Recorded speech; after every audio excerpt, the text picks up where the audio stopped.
¿Qué es altruismo?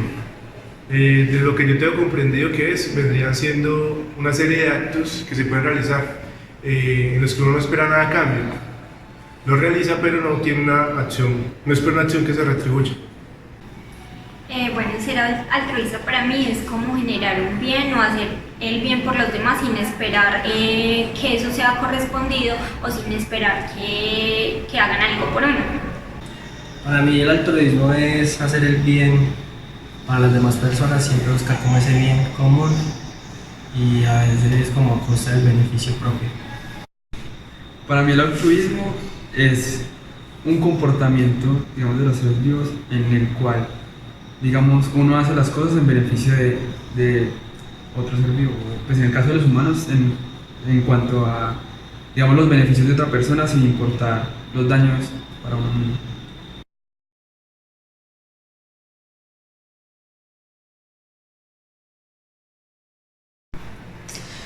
La verdad no creo que haya llegado a tal nivel, entonces creo que no he sido altruista o no he hecho ningún acto de ese tipo. Sí, alguna vez he sido altruista. Sí, la mayoría del tiempo soy altruista. Sí, en algún momento de mi vida sí he sido altruista.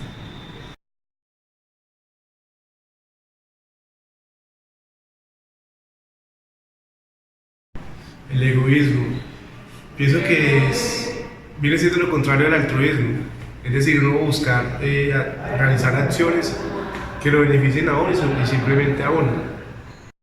Bueno, para mí ser egoísta es como siempre querer el bien individual sin tener en cuenta las situaciones de las demás personas. Solo preocuparse por uno y no importa lo que pueda suceder con los demás. Para mí el egoísmo es solo, digamos, una forma de actuar de los seres vivos, pero en este caso de los seres humanos, en el cual solo se piensa en uno, ¿no? Pues como persona. Mm, por ejemplo, todo lo hacen en beneficio a uno mismo.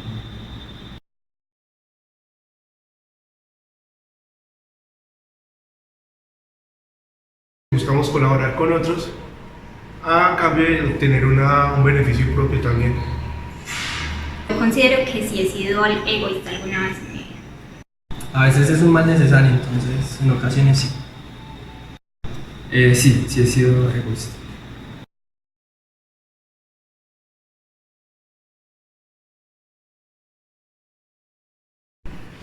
Yo creo que el comportamiento social sí va muy ligado a los genes, porque no veo de qué otra manera podríamos explicar estos rituales de cortejo tan especiales que se ven en la naturaleza y por otra parte los instintos tan arraigados que tienen ciertos animales. Desde que nace tienden a cazar, a sobrevivir simplemente solos, sin cuidado parental algunos. Entonces creo que sí.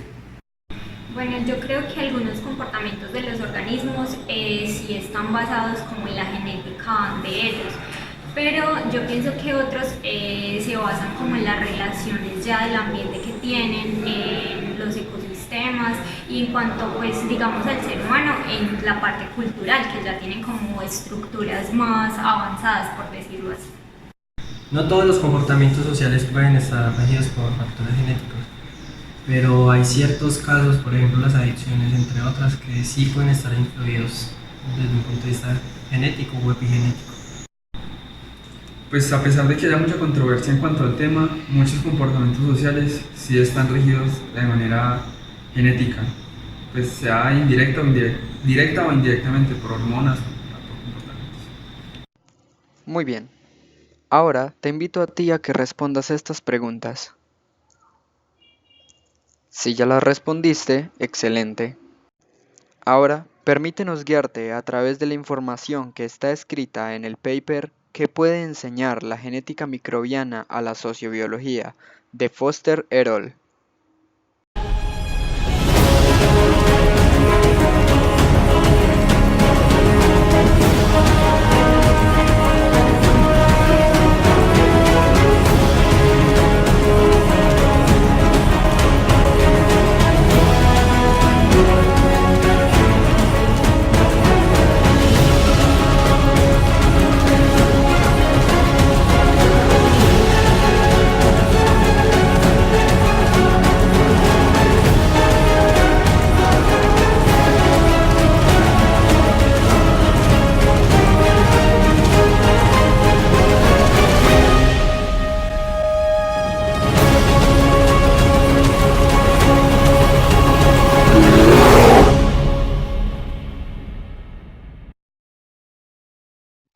Las sociedades, conjunto de individuos que se relacionan de manera cooperativa para lograr uno o varios propósitos que beneficien de manera general a cada uno de sus integrantes. Este concepto es el objeto de estudio de la sociobiología, la cual estudia los aspectos biológicos que determinan el comportamiento social. Los conceptos de cooperación y conflicto son familiares en las discusiones sobre sociedades tanto animales como humanas. Sin embargo, esta visión macroscópica del tema hace pasar casi desapercibido el hecho de que existen ejemplos de comportamientos sociales en otros niveles de organización biológica. Estos incluyen coaliciones de genes para constituir genomas, células de organismos multicelulares y las diversas acciones de cooperación llevadas a cabo por grupos de microorganismos.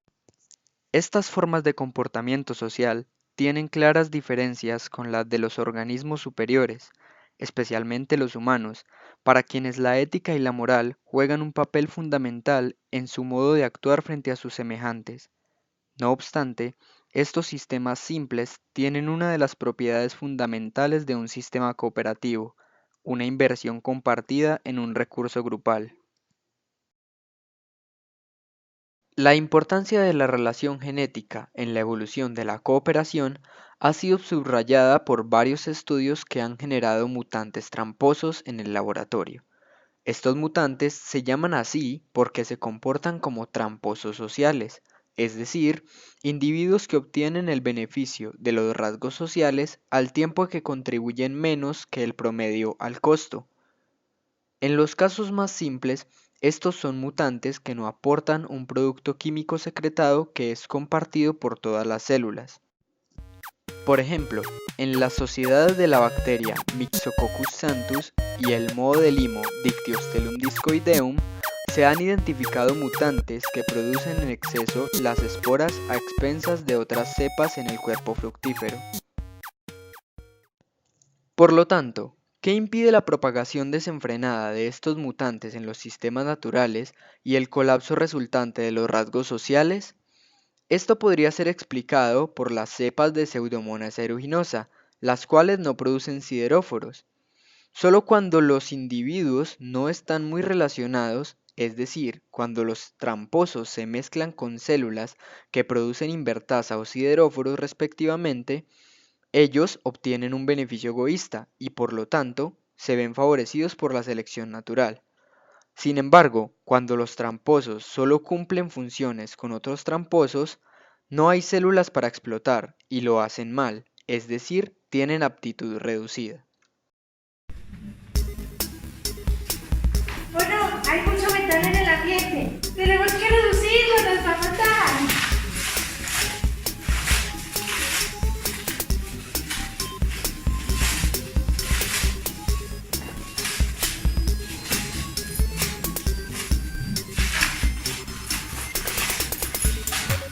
¿Qué está pasando? ¿Qué está pasando? Ay, Dios mío, esto está muy malo por acá. Uy, uy.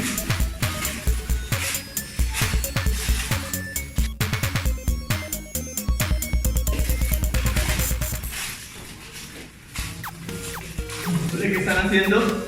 Reduciendo el metal. Ay, qué pereza. Descarado. Rápido, que me estoy muriendo. Voy a buscar eso rápido.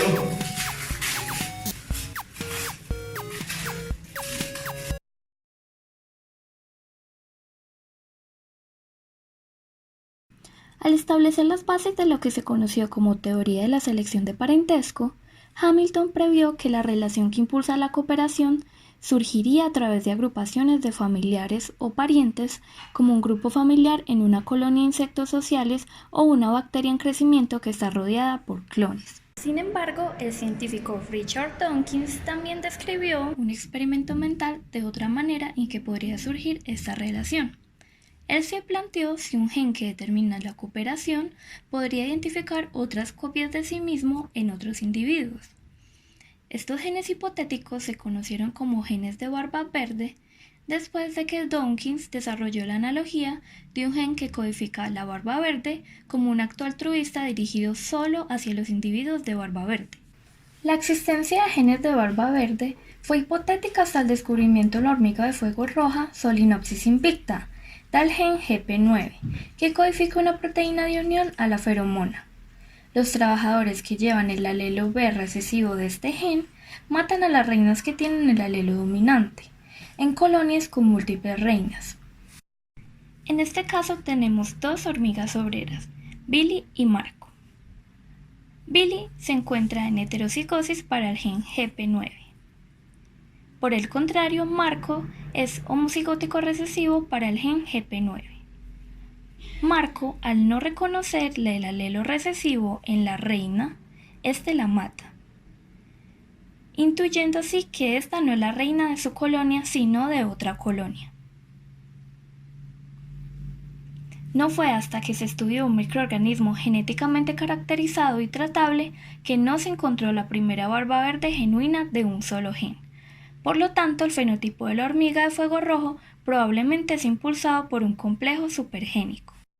El gen CSAA, también conocido como CSA, de Dictyostelium discoideum, codifica una molécula de adhesión celular homofílica, que reconoce y se adhiere a la misma molécula mostrada por otros individuos. En las observaciones de las agregaciones de D. discoideum en el suelo, las células que no expresan el gen no se agregan y se excluyen del grupo. Por lo tanto, portar el gen confiere tanto la capacidad de reconocer a otros individuos que lo portan, como la capacidad de interactuar cooperativamente con ellos en la agregación. Si CSA es un ejemplo de un gen de barba verde que impulsa el altruismo, entonces las toxinas de colicina son un excelente ejemplo de pesar. Las colicinas son producidas por bacterias que transportan un plásmido que consta de genes estrechamente vinculados que codifican tanto las colicinas como las proteínas que brindan resistencia a los efectos tóxicos de las colicinas. La liberación de una colicina por una célula beneficia a las células relacionadas al envenenar a aquellas que no tienen los genes que codifican la colicina. Este es un ejemplo de pesar porque es una acción que daña a otro individuo, pero no beneficia a la célula que libera la toxina que se deposita en el proceso.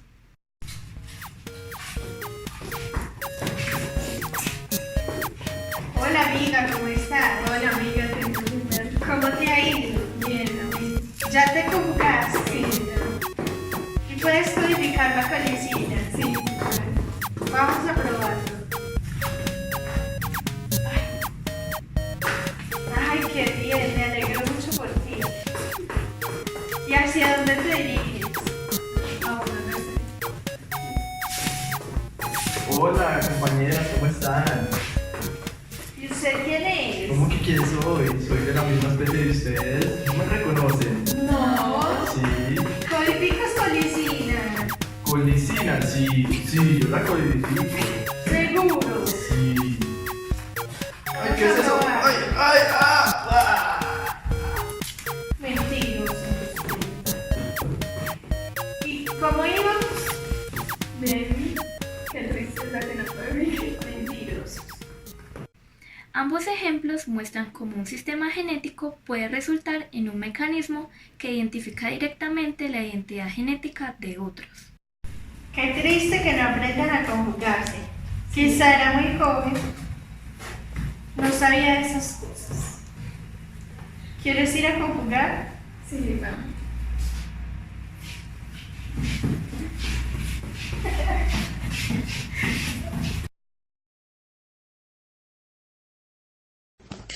Pleiotropía se define normalmente como el fenómeno genético en el cual la expresión genética de un gen afecta en un individuo la manifestación fenotípica de otros caracteres que no están relacionados. Etimológicamente esta palabra quiere decir más cambios o muchos efectos, es decir, que esto genera más efectos de lo esperado por la expresión de un solo gen.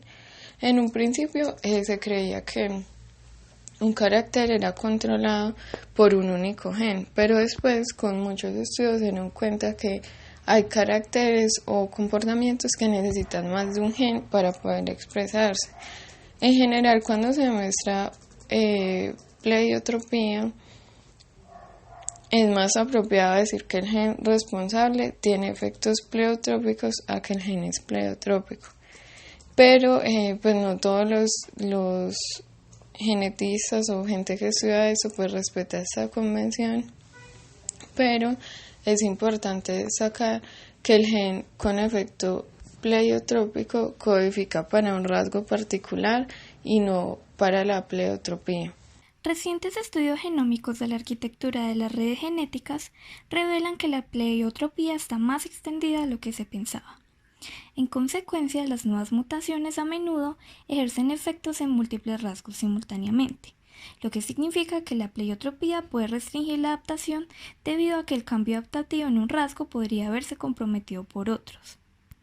Sin embargo, esta restricción puede ser una ventaja para la cooperación, cuando impide el origen de tramposos. Los estudios de un solo gen de microorganismos ahora están revelando otra pieza importante de rompecabezas. La naturaleza particular del genoma proporciona una estructura subyacente que puede ayudar a restringir el engaño. La pleiotropía tiene un papel central en la promoción de la bioluminiscencia cooperativa causada por Vibrio fischeri, un simbionte bacteriano que vive en el órgano emisor de la luz del calamar de cola, Scopus de Primna. La relación simbiótica se basa en la bacteria que proporciona bioluminiscencia que podría ayudar al calamar en la oscuridad o camuflar el calamar desde abajo contra la superficie brillante del océano. A cambio, el calamar aporta nutrientes para el crecimiento bacteriano. Sin embargo, la producción de luz es probablemente costosa para la bacteria, ya que requiere la síntesis de numerosas proteínas. La bioluminiscencia está controlada por al menos 8 genes LUX. En consecuencia, se espera que las cepas que no logran la bioluminiscencia engañen a las células de tipo salvaje, en colonias mixtas en órganos ligeros, porque tales mutantes no pagarían el costo de la producción de luz. Se han generado 3 de estas cepas con mutaciones específicas de un solo gen que eliminan la bioluminiscencia. Sin embargo, ningún clon podía hacer trampa. Esto se debe a que la expresión de los genes LUX también es necesaria para una colonización eficiente. En este caso, el calamar parece crear un entorno que impone la producción de luz, que las bacterias están obligadas a evitar pleiotrópicamente. Este sistema también es un ejemplo de elección de socio, en el que una especie en una relación mutualista selecciona individuos más cooperativos en su especie asociada.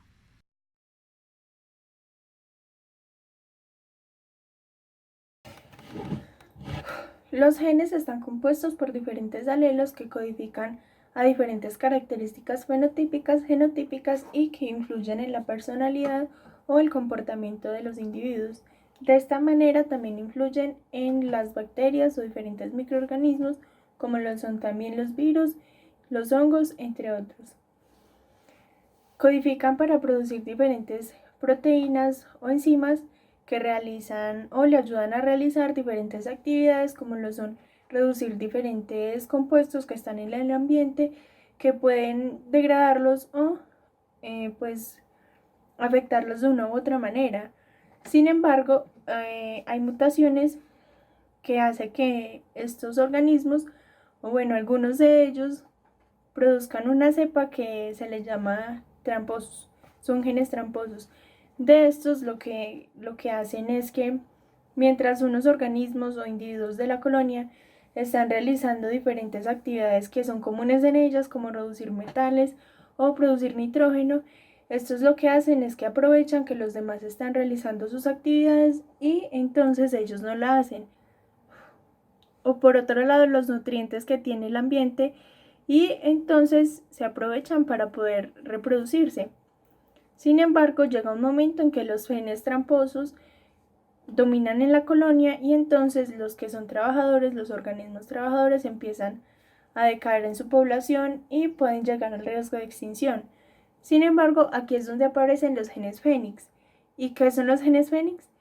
Estos genes son los que salvan, por decirlo así, a la cepa y la traen de vuelta a la vida.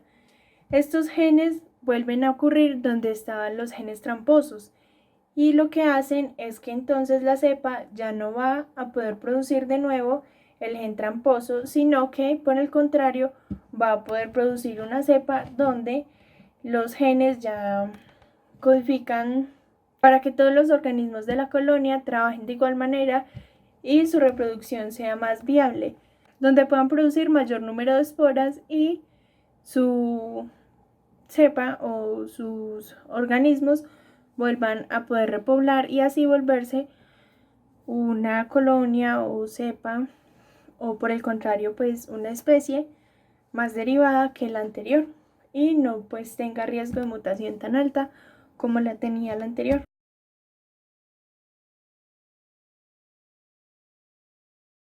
Bueno, el comportamiento social o la eusociabilidad. Hablemos de eusociabilidad, porque hay muchas formas de sociabilidad. Hay sociabilidad que no es verdadera, hay sociabilidad que solamente implica el agrupamiento de individuos, hay sociabilidad donde se reparten las tareas, pero hablando de la sociabilidad, que es donde más se ha trabajado, se ha estudiado acerca de cómo la genética ha influido a través de la historia evolutiva de esta estrategia, digámoslo así, de éxito de los grupos que la presentan. Que se dan 5 órdenes de insectos, creo que sí ha habido, o bueno, no creo, se ha demostrado que ha habido una influencia y que se puede evidenciar en algunas cosas, como lo son las relaciones de parentesco que tienen los individuos que están dentro del mismo grupo de la colonia o del grupo que presenta el comportamiento eusocial, y además porque si no fuera un patrón que estuviera regulado por genes, pues básicamente no podría ser expresado por individuos de una generación a otra generación y se acabaría con el individuo, ¿cierto? Ya estaría ahí porque no tendría que ser una cosa que si no es heredada pues tendría que ser aprendida o tendría que ser producto de una experiencia, y no es así.